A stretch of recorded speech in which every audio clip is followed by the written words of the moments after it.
एक बार की बात है, किसी जंगल में एक कौवा रहता था। वो बहुत ही खुश था क्योंकि उसकी ज़्यादा इच्छाएं नहीं थीं।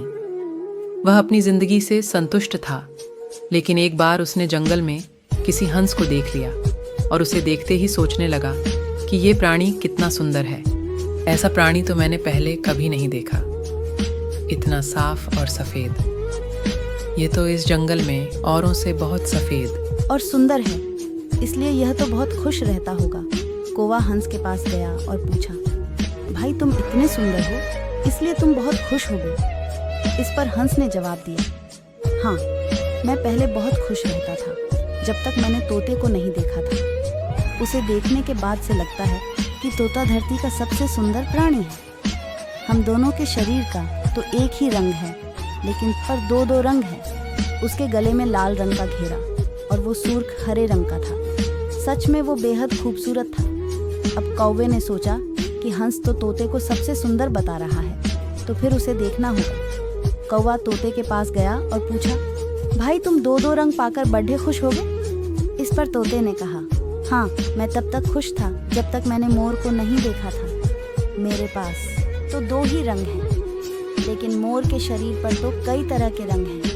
अब कौवे ने सोचा, सबसे ज्यादा खुश कौन है, यह तो मैं पता करके ही रहूंगा। इसलिए अब मोर से मिलना ही पड़ेगा।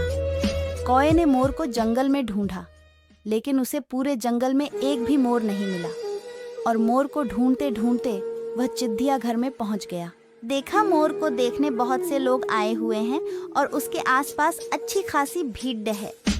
सब लोगों के जाने के बाद कौवे ने मोर से पूछा, भाई तुम दुनिया के सबसे सुंदर जीव हो और रंग बिरंगे हो। तुम्हारे साथ लोग फोटो खिंचवा रहे थे। तुम्हें तो बहुत अच्छा लगता होगा और तुम तो दुनिया के सबसे खुश जीव होंगे। इस पर मोर ने दुखी होते हुए कहा, भाई अगर सुंदर हूँ तो भी क्या फर्क पड़ता है। मुझे लोग इस चिड़ियाघर में कैद करके रखते हैं, लेकिन तुम्हें तो कोई चिड़ियाघर में कैद करके नहीं रखता और तुम जहाँ चाहो अपनी मर्जी से घूम फिर सकते हो। इसलिए दुनिया के सबसे संतुष्ट और खुश जीव तो तुम्हें होना चाहिए, क्योंकि तुम आज़ाद रहते हो। कौवा हैरान रह गया, क्योंकि उसके जीवन की अहमियत कोई दूसरा बता गया। दोस्तों, ऐसा ही हम लोग भी करते हैं।